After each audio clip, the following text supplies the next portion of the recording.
the show, and as we always say, you never know where we might pop up. Yeah. And Wayne, we're popped up somewhere. Where are we? Yeah, we're popped up at the Morley Sport and Recreation Center. YMCA. YMCA. It's fun to be at. Yeah, that's where we're at. It should be fun tonight. A lot of people working out. Like you might even have cousin Steve over there working out. How you doing, Steve?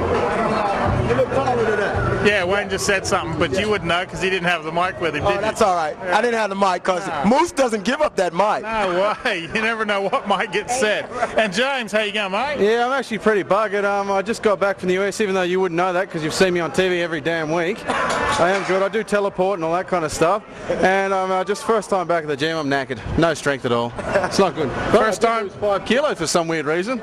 First time back in the gym for me too, and I think I found them. So anyway, we got a show, as we always say. We'll get the balls and all rolling. And Action Man's on the camera there. He would have done it as well, but he can't.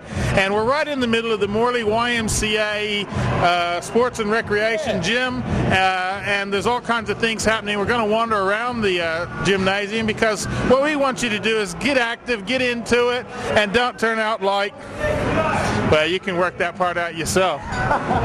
James is back on the spotting. Let's go to a story. You like birds? I like birds, yeah. A few around here? Especially if they're pretty. Birds. You around here? Yeah, there's a few birds. I'm going to send you off to a story about some absolutely beautiful birds. Brett, how you going, mate? Not too bad, thanks. Tell us a bit about what's going on here. Well, we're basically the Budgerigar interest group. We're based in WA. We're basically looking after people who are interested in breeding and showing birds. Oh, birds, oh yeah. Birds, yeah, Budgerigars, that's Yep. And we've also got the business Aves West where we sell accessories, etc. So, yeah. That's pretty good. And over here we got, who's this? That's Babe. Babe, hello, Babe. Hello. Camera shy, right? Is that actually like a little leash you can keep your bird? Yeah. Oh, yeah. Little bird harness. Right. So you can take your bird for a walk. Hello. Hello. And what do we have here? Over here we got some canaries and all that, is that right? They're all Budgerigars. Budgies? Show birds. Oh, beautiful, aren't they? Yeah, it's all different varieties there. So many different types you can breed. Now, a good old friend of mine who's long passed away used to keep budgies, and I tell you, a lot of people don't realize the work that goes into these. I mean, I've seen him used to take the bird with tweezers, whatever, and actually work with the birds and all that. Do you guys get that involved? Yes, as you can see, the bird's got a number of spots around its face. Many of them get extra spots. You pluck them out with tweezers. So really? If you're going to show them, there's a lot of work that goes into them. They get sprayed for weeks beforehand to bring up their feathers and make them glossy and shiny.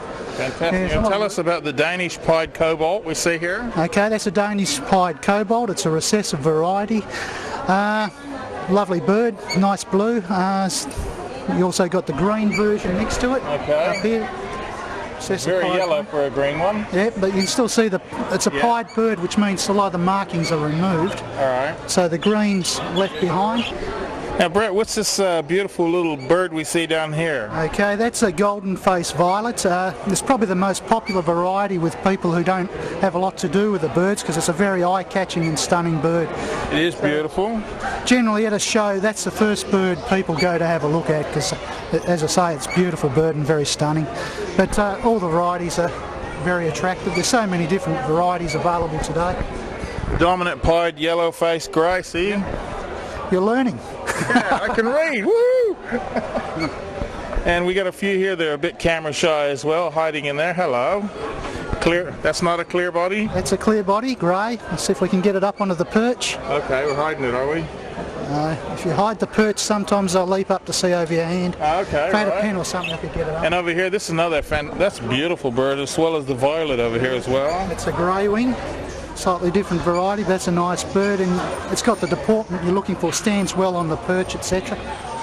So that's now, you guys get together how often and where and all that kind of stuff? We meet every 6 weeks or so. At the moment, we're meeting at different breeders' homes, so we move around the metro area, have a barbecue or a breakfast meeting. Chuck another bird on the barbie or something like that? Another bird, yeah. Now, someone wants to find out about bird breeding and a bit more information, because you guys also have shows, which you're at now, but you actually have shows where you're judged and win prizes all the time. How do people find out about you? Okay, well they can contact us at the Budgerigar Interest Group, and it's 9399 2082. And they'll get anybody at home during the day, no worries at all. Okay, give that number a call. You're interested in doing a bit of budgie breeding, and or if you want to find out about Elise, so you can take your bird for a walk. Thanks, Brett. Thanks for your time. Yeah, thanks for that story on budgery birds and all that stuff. But you know what? Our word around here, James, it carries a lot of weight. So we're going to get that going now. You were just lifting some weights. How you feeling? Pretty knackered, like I said, Wayne. It's been 3 weeks. I haven't done nothing except You've done something. except party, and yeah, it's all good, baby. Yeah, that's what she said. And we're actually going on a story at the Maripana. I got this right. Maripana, not don't worry about that. Wildlife Park, and it's on vintage cars. So check this story out. Well, we're here at the Maripana Wildlife Park, and I'm speaking with Stan. How you going, mate? Good. Nice to meet you. And can you tell me about the club? Well, although I'm not a long-time member, we've been going, I believe, Jenny, 25 years? 25 years. We 25 formed in years. 1977. That's right, Yeah. and probably about 60 members. Yeah. And what kind of car do you have here? The 25 Buick up the end there. Yeah. How long have you had that? Probably 10 years. Yeah. Yeah. And what initially got you involved with the club? Just vintage cars, and the outings and that haven't belonged to another couple of clubs before this, and now moved down to the Peel area, joined this, which is a branch of the Perth. Right? Yeah. Yeah. And do you go to many events and stuff like that? We go to as many as I think everyone arranges, and this one came up the other day with kind permission of the club, the owners of the park. Yeah. Asked us would we like to bring them down here, and we had a spare day, and that's good to be here. And what's your role with the club, Jenny? I'm presently we're having organising a 25th reunion, Yeah. and I'm one of the organisers. Yeah. So we're looking for any past members, Okay. and we're also looking for any new members. Yeah. So Yeah. Come down, have a look, and join up. And what kind of car you got, Jim? I've got a 1929 Plymouth. That's the one down at that end. That's great. Yeah. And did you do a lot of work to it since you've had it? Or? Yeah, it was basically All of them. it was rubbish tip material. When I And then you bought it. restored it totally? Yeah, over about 20 years. Wow, so it took quite a while. Yeah. Do you find it hard to get the parts for it? I mean, obviously these cars are quite old, and you must find it hard to get parts for it. Yeah, but being in the club is a big help. That helps? Yeah. Scrounging. Yeah. Lots of people to help. Yeah. Now, what about you, Arthur? What kind of car do you have? FJ 54, that green one there. Yeah, that's a beautiful car. You had that for a long time? Yeah, I've had it since you actually. Really? The original One owner? owner job that too. Yeah. But just lucky to have it around here. Oh, that's great. And you've been involved with the club for quite a while? Oh, I'd say about 6 years. Yeah.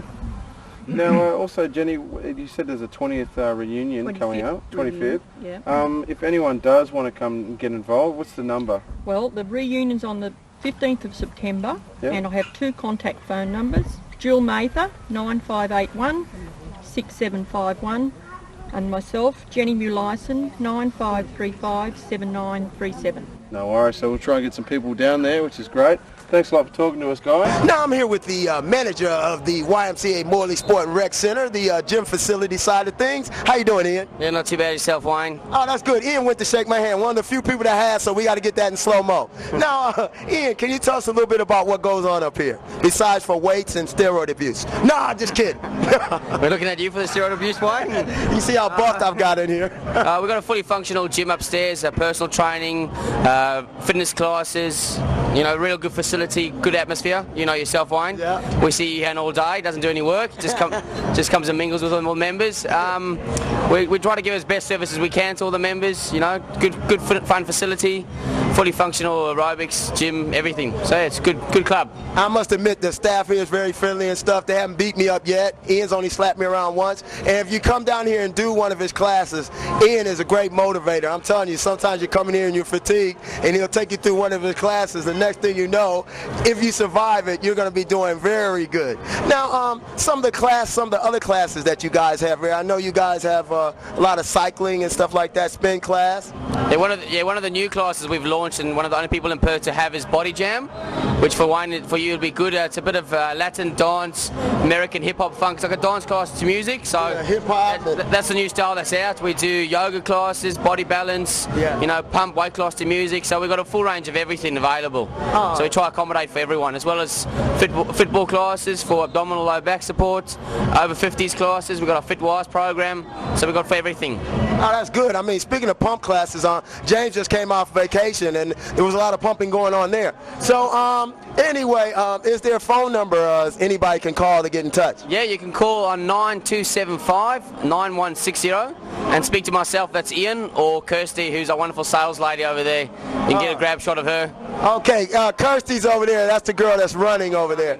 But anyway, she's a nice person, and she hasn't slapped me around yet, only once or twice. So that's very good. Now we're going to go to a break, so don't go anywhere.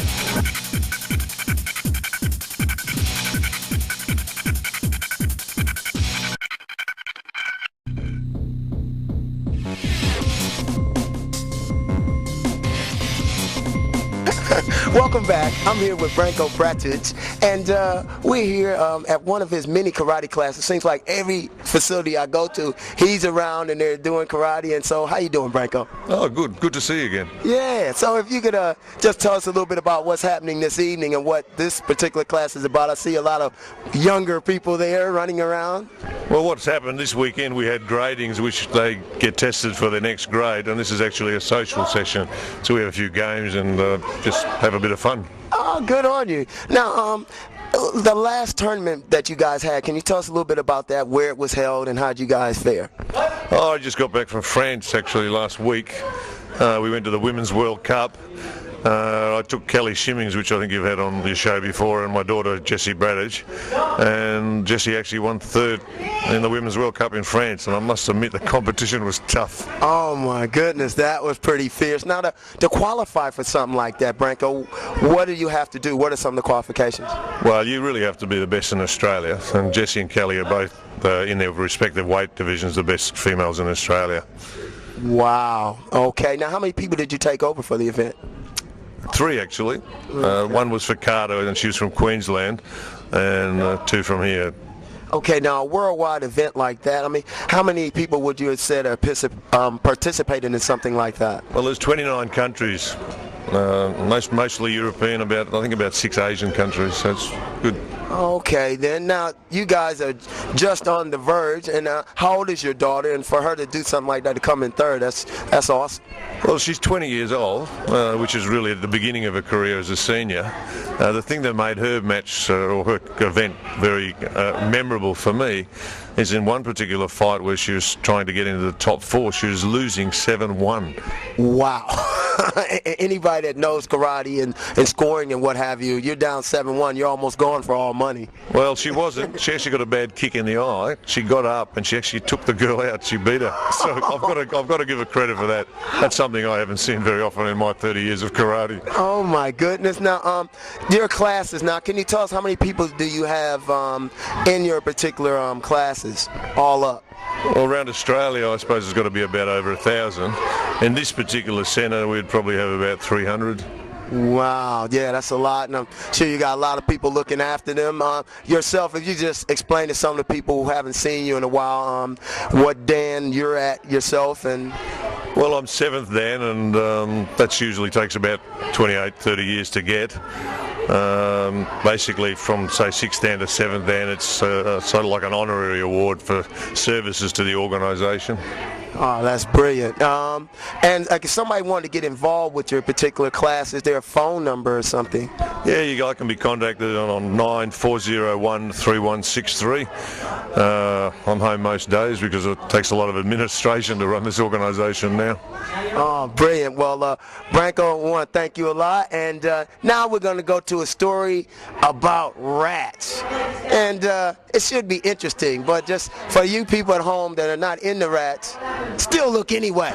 They tell me she's married to one, but she's also in the fanciers of them. I'm talking about rats. How you going, Lena? Hi, Moose. How are you? Good, good. Tell us now, what is the thing with rats? I mean, normally you put bait out or traps or something, but you guys are actually playing with them. Okay, the difference is, just like with humans, dogs and everything else, there's the feral type that can become a nuisance. A lot of feral humans around. We got a few on this show. I'm sure that's not true. And then you have the pet, and these are pet creatures. The Norwegian rat, of whom we have a representative here. This is an 8-week-old baby boy. The Norwegian rat has been bred in captivity since about the 1700s. Right. Bred for markings, and more importantly, bred for temperament. And we also seen on the news recently they actually have some of the rats that they've put little sensors in their head, and they're actually going to put cameras and whatever and teach them to help find people when there's accidents. Of course, we got the rat people here. I don't know how you feel about that. Well, we regrettably have to acknowledge that, yes, they are used for experiments, and my response to people who talk about the Black Plague is to say that the rat, I think, has repaid that debt many times over in the laboratories of the world. Yeah. A lot of the health and medicines that we have nowadays is because these creatures have suffered and given up their lives for it. So, but leaving that side out of it, I think he wants to say squeak. G'day, Squeaky. Now, what's the thing, of course, with having a pet rat? I mean, what do you do with a pet rat besides let it run all over you and try to keep it away from you? Well, a pet rat is a very quiet and clean and friendly animal. Because in nature, I mean, in normal, like the way they actually really are quite clean animals, aren't they? Most animals are clean. Yeah. They will clean they'll keep their habitat clean. They will keep themselves clean. It's a source of infection control. The rat, for instance, doesn't smell. If you might like to just check this guy out. Oh, smells wonderful, yeah. They do smell, because see, look, they all have noses. Well, that's that sort of smell. Oh, all right, yeah. But for instance, a mouse has a natural odour like a dog has, the rat doesn't. And the rat's also big enough to play with. Yeah. They're a charming animal because they're friendly, they're intelligent, they're inquisitive. They sleep all day, so if you work, it's great because they don't miss you. They wake up in the evenings, you feed them, play with them.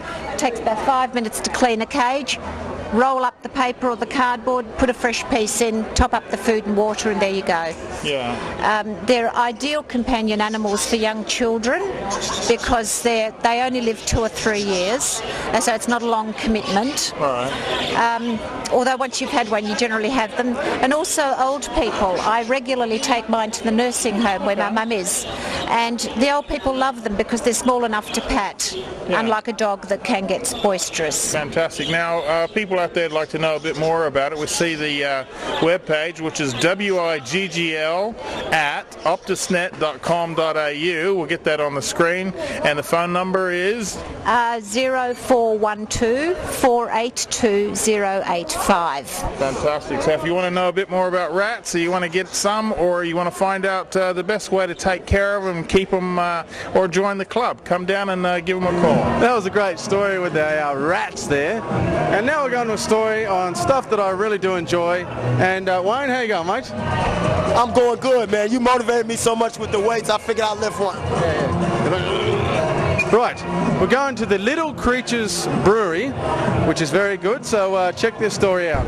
Hi everybody, I'm down here right next to America's Cup Harbor, I suppose it's called, just near Cicerello's and right where the old crocodile farm used to be. And I tell you what, it's something happening here that's I think is a little bit more exciting than the old crocodiles. And here to tell us a little bit about it is Franklin. Hi Franklin, how are you? Good, thanks, Moose. How are you? Good, good. Now actually, the old Gridiron boys from the old Vikings and the Steelers might remember him. He played a bit of a defensive back there in the old days when we were a long time ago. When we were boys. Yes, well, you're still a boy anyway, still a lad compared to the old grey-haired bugger like me. Now you're actually the chief brewer. That's correct, Chef. Chief brewer of this facility. Yeah. And we are at the Little Creatures Brewing down in Fremantle. On the left-hand side, if you're coming down to get one of your ice creams at Macca's, they're on the left-hand side there, and certainly worth coming in and having a look because you got all kinds of things here. Tell us a bit about the brewing. Beer is basically turning barley into beer, or turning sugar into alcohol. If you get your sugar from grapes, you end up with wine. If you get it from apples, you get cider. What we do is we take various styles of barley and we turn it into beer. Best thing about beer is the fact that you can create different styles using different raw materials, and I really think that our pale ale, which is our first product to be released, the pale ale is a combination of different raw materials, slightly different brewing styles to get a really beautiful, balanced, but complex and intricate beer. It's and fruity. I'm not really a huge beer drinker. Those who know me, it's mainly bourbon. But I had some of the pale ale. It's actually a fantastic beer, really smooth, very nice. And you say it's really the trick is with the stuff that's on the table right here behind us. All about the raw materials. It's like talking to a chef. They'll say, oh, we've got to get complexity in raw material use, the food that you use, and fresh. So we've got some of the raw materials that we use here. It comes down to two things. You've got the malt, which is where the sugar comes from. So we've got some roasted malt here. There's some malted wheat. We actually use wheat as well in the process. Now, if you're having a sundae or an ice cream or a milkshake or something, that's the same thing, the malt? It's basically malted barley, so it gives you that same malt character. Yeah, that's the same sort of thing. Malt. And then we got the hops. Hops is really like the herbs and spices of beer. We don't add very much, but we certainly add enough just to give it that spiciness and the complexity, as well as the bitterness, which balances out the palate. So we've got some Cascade hops here. We get hop flowers in, which is fantastic for getting all of those aromas and the bitterness out of the plant itself. So we get our hop flowers. We get our hop flowers in from America, but only by virtue of the fact that that's where they're grown. We've got some pellets here, as well as some Chinook hops, which we also get from the States. So these come off a helicopter, is that right? We get them in off a boat. they boat it in especially, and we get it in on a big thing. We have a little celebration down here, the bringing in of the hops, and break a bottle of pale ale on the first batch, so that we know that it's all bodes well for a good beer. That's right. Fantastic. You got to do it right. Yeah. And then what have we got hidden over here behind me here? These. This is some more examples of malt. This is the backbone. This is our ale malt, and we spruce up the character basically with a little bit of roasted malt. This is Pilsner Malt. Yeah, I notice it's called Pilsner, and we know the beer also Pilsner. Is that what makes it a Pilsner? This malt? This one actually. It's slightly roasted malt, so it gives it a quite nutty flavour. So it's more as in caramelised, and that's what you get from it. You get a slightly caramelly rich character. Little bit of malt fruit as well, peachy, stone fruit, that sort of thing. Now, something else you told me a bit earlier is one of the biggest secrets to brewing beer. I'm giving you one of the clues. Is everything's got to be really, really clean. That's something you were saying. Absolutely stringent, because the microbe that does the work is yeast.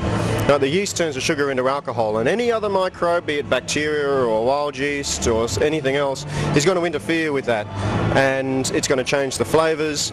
It's going to do damage to the beer, which we can't have. We don't want changes. We don't want changes like that. No. So we spend a lot of time and a lot of effort cleaning these big vessels here to make sure that it's basically the same great quality, great tasting beer that you get the last time you had one. Brew after brew. And also, how important is the yeast then? Also, because obviously we don't have yeast here. Is it a special yeast you use, or what? Yeah, we get our yeast in from two sources. We get us both in America actually, but they're special yeast designed to do what we want it to do. Yeah. So it's not the same as the bread yeast. It's something special. No, it's brewer's yeast. Brewer's yeast. Yeah. Okay, and we've got all the other ingredients. Now, where do we go from here? We can go over, and these are the fermentation vessels. So once we take the raw materials and we basically put them all together, we have to add water, because beer's got water in it. It's 95% water, so we've got to add the water, get the sugar out, get the hop acids and all of the flavours that you're going to get out of that. We then cool it down because it's heated. We add it to the fermentation vessels, and nature does the rest. That's the best part. So you get to sit back and have a beer while it's brewing. Yeah, the last one. But I mean, it's a bit of a trouble at the beginning, right? We've got to have something else. But yeah, once we brew, we can sit back and wait for it. All right, where do we go to from here? Once you've actually fermented the beer out, we then let it mature for a while, depending on the beer style, will depend on how long that takes. And then we, with the pale ale is a secondary conditioned beer, which means we actually filter out, we filter out the fermentation yeast and we add a second yeast, which is different to the first one. And what that does is it just cleans up all of the flavours, matures it, and just gives it an extra bit of body, extra bit of character, really defines our beer. Yeah, I want to thank everybody at Little Creatures down in Frio. Don't forget, it's a great place to go anytime. They make wonderful pizzas too, by the way, all kinds of stuff, and the beer's fantastic if you like that sort of thing. Talking about another little creature here is an old buddy of mine named Paul. Hey, young mate. Good, buddy. How are you? Good. Long time no see. Yeah. Well, back when you and I used to do weights, and you look like you put on a bit, mate. I gotta catch up. I gotta trim down a little bit. How long have you been doing weights? I've been doing bodybuilding for about 10 years now. 10 years? Competitively about 7 years. And you've done something fantastic just recently too? 2 years ago I was doing films in Manila. Yeah? Manila, Philippines, and it was an action film. But prior to that I was doing bodybuilding here in Perth, 4-time state champion and 1-time national champion in the Philippines in bodybuilding. Not too bad, eh? Just think if I'd kept it up a couple more weeks, we could have been rivals, you never know. I won't win. I won't win. Now, what is your regime? What do you do? Obviously you come in and get the heart going and all that, and then do you have a set thing you go through? Well, at the moment I'm just maintaining because I retired from bodybuilding competition. I do personal training here at Morley Rec. Okay. And I do the pilates exercise. Pilates exercise is good for the back. We had Peter Jones teach us how to be a pilot. I think Wayne passed that test, but it's a bit different. What's the pilates exercise? Pilates, not pilots. Okay, all right. Pilates is an exercise was developed in 1920s, but chiropractors and physiotherapists are doing it now. It's all exercise based lying down. It's very good for strengthening the back and to lengthen and strengthen the muscles. I was going to say, that's about the only exercises I do, is the laying down one. You should try it. Yeah. All lying down exercises. All right. We'll have a go one day. That's a whole different show. Now, you also caught up with my buddy. A lot of people say if they say I don't look like Brad Pitt, often they say I look a lot like a guy you met recently. Yes. Big Arnie. Arnie. Yeah, I met Big Arnie in 1996 in Columbus, Ohio for the World Championships. Yes, bodybuilding idol. I got to meet him before I went to the Philippines. Pretty good bloke? Very good bloke. Big guy. I always say I'll be back. I'll be back. Hasta la vista, baby. All right, we're going to a break and we'll be back. I'll be back. We'll be back.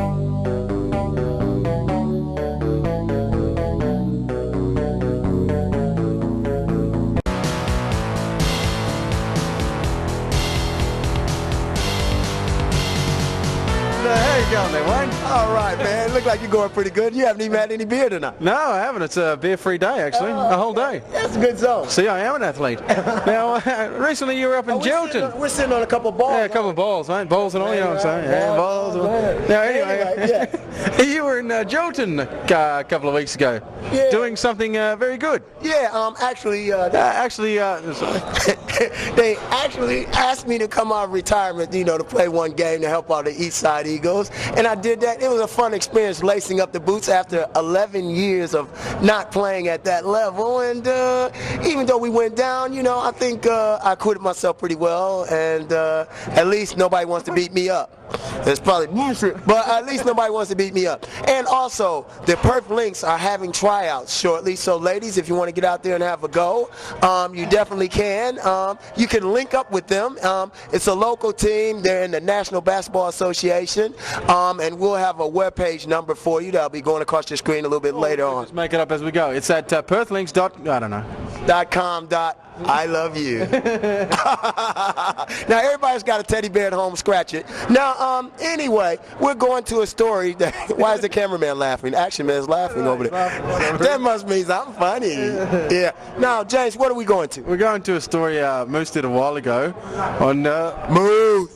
Moose on blind bowling. So check this out. Oh, okay then. Let's check it out. Hi everybody, it's Moose here, and I'm down at Fairlanes Bowl. We've been here a few times before watching people bowl, but today's a whole different story. And you might remember our friend here, Ron, who we spoke to when we did a bit of golf with the young kids, blind golf. And Ron's here about another thing, which is of course 10-pin bowling. Hi Ron, how are you? G'day Moose, all right. Good to see you again. Good mate, good to see you. Now tell us what's going on and everything here behind us. Well, we've been in Fairlane since 1976 doing recreation bowling, and if you look further down, you'll see all these lanes, they're all vision impaired. I've got about 30 bowlers here, but the ones that you're going to be concentrating on here are part of my squad that I'll be taking to Helsinki. There's 4 playing training today. I'm also coaching as well, but I'm in the team as well, and Des Wallington is the other one. But I want to concentrate and show you the variation of blindness, because you've got Pearl, who has a guide dog here, who's classified as a B2. So she can't see the pins at all, neither can I. But she can, we go by the numbers, right? And in the case of Murray and Ian, they have to wear blocked out glasses, even though they're blind. They've got to wear them out for the rule. So it's level? So no one has got any light at all. Okay. And for instance, Ian just scored the best score ever recorded in Australia, just the last frame, of 148. So you knew we were coming, that's what it was. It wasn't bad, 148. So he got excited. His best one before was 145. A lot of people with full sight that can't do that. I'm one of them. Well, that's right. I mean, he's bowling extremely well. Now, Ian is an ex-East Fremantle footballer. He's ex-surf life-saving official, ran swimming pools. He's now 73, and he's still topping them up at his age. So it shows you that anyone can bowl, whatever age. I got bowlers all down here, 85s, 86s. So I mean, you know, it's an age for all sports. Now tell us, how do they know what they've bowled? Because obviously they know you have someone who's kind of roughly guiding them, and they know roughly to aim down. But how do you know? Like I know in blind cricket they have the little bells inside the wicker ball and whatever. But how do you do this? Because you're using normal bowling balls, aren't you? Okay, I've written a book on how to teach blind bowling. We did a manual with our team and our group that we work with, and we sent that to Singapore. And we went to Singapore and we put that on a disc throughout the world so that 10-pin bowlers can learn the skills. Because the main thing is, like you said, is that some people even can see they bowl into the gutters. Well, it's all in locomotion, it's all in skill. And if you can't get your coordination right, you can't get it right. Now, I've only got 1% sight. I can't see your head there, Moose. So when I look down... You're a lucky guy. There's a lot of people out there that have to put up with it. When I look down there, if I look down, I can't see the pins at all. So I've got it, when I line up Murray, I'm lining him up on the numbers and the position. So you're actually visually impaired, leading someone who, this is the story of the blind leading the blind. You're trying to teach them how to do it. But I've been doing it for 28 years, mate. I'm National Development Director of Sport, so I've taught dozens of sports. And I teach all, water skiing, snow skiing, you name it, I teach it. But it all comes down to basics, skill. And if you can learn the skills of, for instance, get your camera watching me, is that if I stand like this and I come through slow motion and follow it through, I'm still balanced. Yeah. If you go rush and you go like this, look where my arm is. Yeah. It's gone to the left. So it's all got to be on balance, follow through. And our coach always said thumbs up. Is that right? Always Thumbs get up. thumbs Yeah, up. Thumbs up. That's right, because the thumb's got to come straight through and aim where it is. So when we go down over bowling, I'll get the guys bowling for you now. Yeah. And you'll see Ian with Harold, who's also vision impaired. And Harold, they just got a 148. So you'll see that Murray is doing the same, but not as good. He's trying his hardest. Pearl is a B2 and Nicole is a B3. So a B3 can see the pins a bit. They're a bit of advantage to us. The B2s, we can't see it. B1s can't see a thing. Okay, now I know the Blind Institute, as you mentioned, you guys do a whole range of things. We're the Association for the Blind. All right. The Institute's over in doing workshops. Yep. Okay, so with the Blind Association, you guys do a whole lot more, because I'm just thinking there's people out there who may have a bit of vision impairment. maybe they can find out a bit more. What would be the phone number if someone would like to find out a bit more, either about the bowling or the golf or anything else? They will always come through me as a recreation officer. I'm in charge of the department there. We look after education, we look after rehabilitation, we cover 40 types of sports, recreation and leisure. Come whether you're old, young, or I'm starting, you know those juniors you saw me with those at the golf that time? We're now starting an academy, and it's this Thursday. I got 30 kids starting an academy, and your show helped out as well. Thank you. But what I would like the public out there, our team has to pay $4,500 to get to Helsinki. It's a lot of money, and a lot of these guys are all unemployed. So if there's anyone out there who wants to help in our fundraising campaign, give us a ring on 9311 8254 at the Association for the Blind, and contact me, Ron Anderson, or Nicole, but come through me, but or yourselves on that, because we're really short. We need at least $6,000-7,000 left to make sure these guys get away. Come and see us now on what we're doing. Let's have that number one more time now. Don't forget, if you would like to help out, help some people a bit vision impaired that'd like to go to Helsinki and represent Australia, not just the state. This is the Australian team.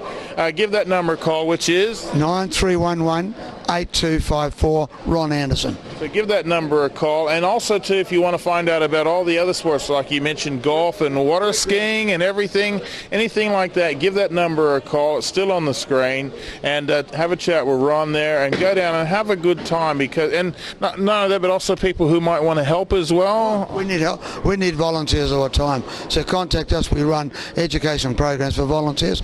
In this room is Terry. There's a whole lot of guys. They're all driving buses or helping us or doing whatever. We have golf caddies. We want everyone. Everything, anything and everything. Have a bit of fun, and if you'd like to help out as well, give that same number a call. Have a chat with our good buddy here, Ron, and no doubt we're going to be catching up with him somewhere else, because the guy is everywhere. He's everywhere. Thanks, Ron. Yes, well, thanks a lot to the people that organized the story on blind boulders. Fantastic group of people, and definitely get behind them because they have amazing skills. Now, I'm here talking with Lee Walker, starting point guard for the Eastside Eagles. I just almost started laughing because in the background, Tony almost killed himself walking around. That's our editor. It was very funny too.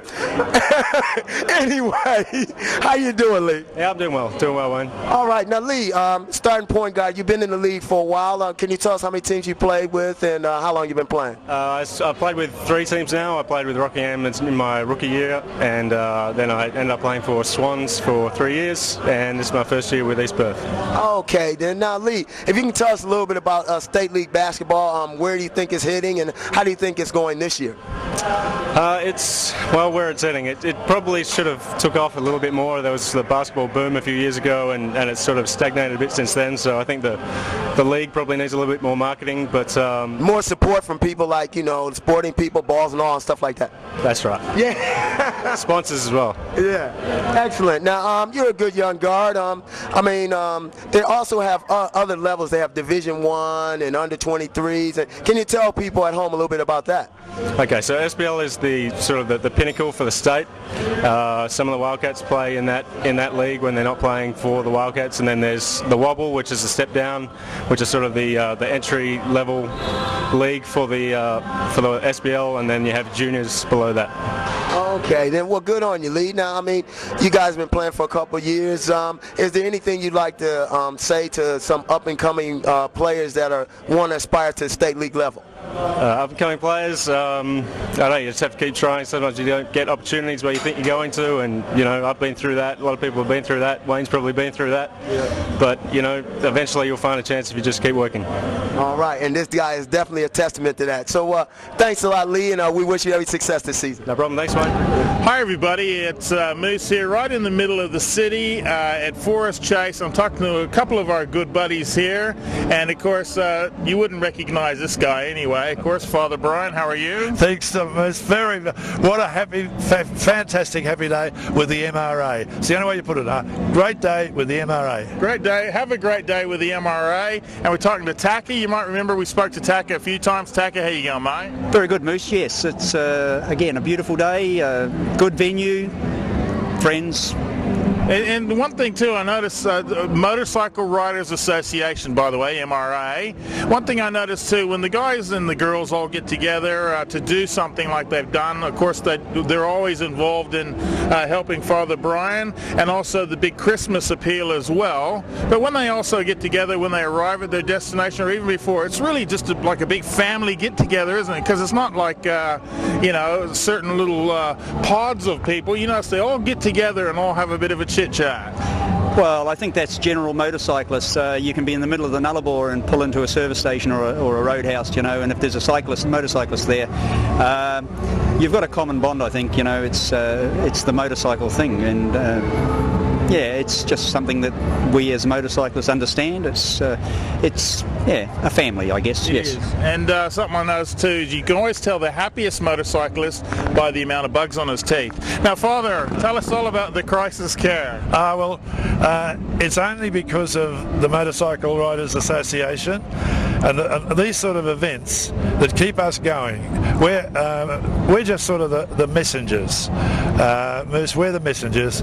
People like Taka and the riders are the providers, and they just give us to give on. We know where the people are, and last year we were able to, through the MRA, we were able to help about 4,000 individuals with food and blankets and that sort of thing. And we spoke a moment about the unity of a family. Well, they adopted me, the MRA adopted me 4 years ago for this particular function, and now we're family with them, my team and them. It's a fantastic bond, and we're so grateful to everybody for it, and to everybody here who's contributed this morning in Forest Place. Yeah, always get behind in the Motorcycle Riders Association. Tell us a little bit about them, people who haven't caught some of our other stories, and also how they can find out about it as well. Okay, Moose. Well, the MRA, as it is called, is the umbrella that covers general motorcyclists. You don't have to be a club member, just a motorcyclist. And if you have an issue on a council issue, a government issue, a safety issue, you can come to us, come to our meetings. They're held at the end of the month, the last Tuesday of the month. And where's that at, by the way? It's at the Peninsula Hotel in Maylands. Right. We have it there every month. And yeah, it's the lobby group, I guess, for motorcyclists. We will lobby. It doesn't matter what persuasion the government is, whether it's Labor, whatever. We lobby the government or the council at that time on issues relating to motorcycle safety, awareness, whatever it may be. So it's the umbrella that motorcyclists are covered by, I guess you'd say. Yes. And being the president, I'm out there. I go to a lot of meetings. I try to keep the groups informed. And an event like today, where we have the police turning out in numbers to support us as well, is a great thing, because it's all to do with being together as groups and working alongside each other. You know, it's not an us and them situation. We're trying to promote motorcycling safety, and as Father Brian said, 4 years ago I was involved with the first Ride for a Mission, and I guess it was started off because we had an issue of the time regarding parking here in Perth and Northbridge, and we thought, well, we have a... What parking, should I say, yeah? Yeah, what park? Well, I must say though that since then it has changed. I'm the president, as you well know, and I'm having meetings with the Perth City Council and other bodies on motorcycle parking and or the lack of it, as you say, and they've gone out of their way to realise that we're a group of people that are voters, I guess, and we should be as equally should be listened to. Yeah. And we should be listened to, and I tell you, they have been fantastic. Now, what would be the one message, of course, that you'd really like to get out there to the people in four wheels or even more wheels about motorcycles? Because I know I talk about it all the time, but from the MRA, what would you like to say to the people out there driving their cars and everything around? Okay, I'd just like to say, please be aware of motorcyclists. I know that we're a very small object on the road, and we do travel reasonably quickly, and we can change direction very quickly. So I think it's please be aware that we're out there, but also I think the motorcyclists themselves should take a look at themselves, some of these people, and realise that if they are involved with a motor vehicle, whether it's a truck, car, whatever, they're the ones that are going to come off basically the worst, as we know. And we've had another year where we've had a few more road deaths than we would like, and yes, I think please just keep your eyes open and look twice before you go through an intersection. And is there a phone number or something if someone wants to get in touch with the MRA? Okay, you're going to say, it'll be on the screen anyway. We'll get that from Jackie Piccone, who's been very instrumental in helping us out today. And anybody else you'd like to say thank you to just before I get to the big man here? No, I'd just like to thank all the motorcyclists that turned up today. The club people that turned up, yes, everybody. It was a great turnout. Not huge, but well represented. And again, to Jackie, who's my vice president, a very special thank you, because she has taken this on, and look, it was great. So it's fantastic. Also with the Blues Club too, by the way, if you like a bit of blues music. And one thing too, just while we're still touching on the motorcycles, you see things in the news and all that, problems that are going on. Please don't paint all motorcycle riders with the same brush, because there's a lot of good, mainly good out there, and like anything, any walk of life, you got some shitheads, I suppose is the best way to put it. Father, what's the biggest crisis we're facing at the moment, and what can people do to help you or help them? Because you're just the guy. He's just here for the looks, They got to have a good-looking guy kind of heading it. That's what it is. Well, I think the thing that's happening, Moose, in our society is that so many people are losing or having their dignity as human beings fractured. And that takes them into all kinds of situations they don't want to be in, be it drugs, drink, broken families, or whatever, homelessness. Now, that's the core. And what we're trying to do through being with them and supporting them in the simple ways of food and clothing and counselling and drug rehabilitation and alcohol, what we're doing, the first and most important thing we've ever done, and I've been in the job 38 years, is to restore the dignity of a human being. Once that dignity is restored, the person then has another look at life and says, yeah, my God, this is a good life and I can make it. And so with the little helps we give, we hope to bring their dignity up out of it. That's fantastic. Yeah, my dignity was lifted today when they didn't have to put extra suspension on the bike I was on. That's because I didn't ride with you, that's why. It'd be a wheelie all the way here, yes? Moose, just one other thing. I would like to say to you people, the balls and all, yourself and your people, a very, very special thank you, because it's you people that always turn out, as I said in my speech. The other group, the other channels, they're only interested in the bad part of motorcycling, but you will always turn up. You've always got a kind thing to say, and we really, as motorcyclists, we appreciate it. Thanks very much for that. We try to think that we try to do the sensationalist, but on the good side, rather than trying to, unless you guys want to cry or something, because nah, we're right, mate. Now, Father, other upcoming events, because we're also going to put your number and details on the screen, because obviously we want you guys to please get behind this, cause it happens all the time. It's not just now and then at Christmas. We need lots of blankets. We do need blankets. We need simple things like the tin soups. We've got all the families. We know where it's got to go. We know where the refuges are. We know where the night shelters for the men are, and we're going to just add and add and add to that, as well as go around and help so many. And that's the main thing for the winter, looking after them that way. Thank you very much. Thank you, Father. Thank you. And what we might do one day is we'll tee up and go do a little bit of running around with you. And we'll show you on Balls and All a little bit about some of the kind of stuff that Father Brian and the MRA who are behind it, where it goes to and what it's doing. So thanks, Father. Thanks, Taka. One more word from the President. Look, we as the MRA are not the only people, the only motorcycle group that helps. Of course we've seen Ulysses and all the other gangs here. We have a ride next week, which will probably won't make your broadcast, but the Westralia ride, and that money goes, I believe, to Legacy, the Legacy Foundation. We have various small groups of people that have blanket runs, gold coin donations, various clubs. So to all those motorcycling groups and clubs, I would like to just say thank you very much for the help to the general public. Thank you. Fantastic. Thank you. That's from the MRA, and of course from our buddy here, Father. And Thanks, Wayne, for that. It's good. And so the SBL's all doing well? Yeah, it is. And, Greg Gerd and the boys are riding high there. That's the commissioner of the league. And things are going well. So keep up the good work. G'day, Simon. And Simon, how you doing? Good day, mate. Perth Links. And don't forget all you Docker fans. Go to Dockers. Dockerland.com. Make sure you go to that webpage. Have a bit of a look and say good day to everybody there. There's definitely been a revival in football. I mean, you look at the Eagles doing well, and now the Dockers are climbing the ladder. So that's fantastic. I predicted the beginning of the year Dockers are going to be in the playoffs. All right, James? How's it going, mate? Yeah, it's great. It's good to be a nice jacket there. And, genuine Dale Earnhardt NASCAR jacket. Now, where'd you get that? Credit card. In Las Vegas, actually.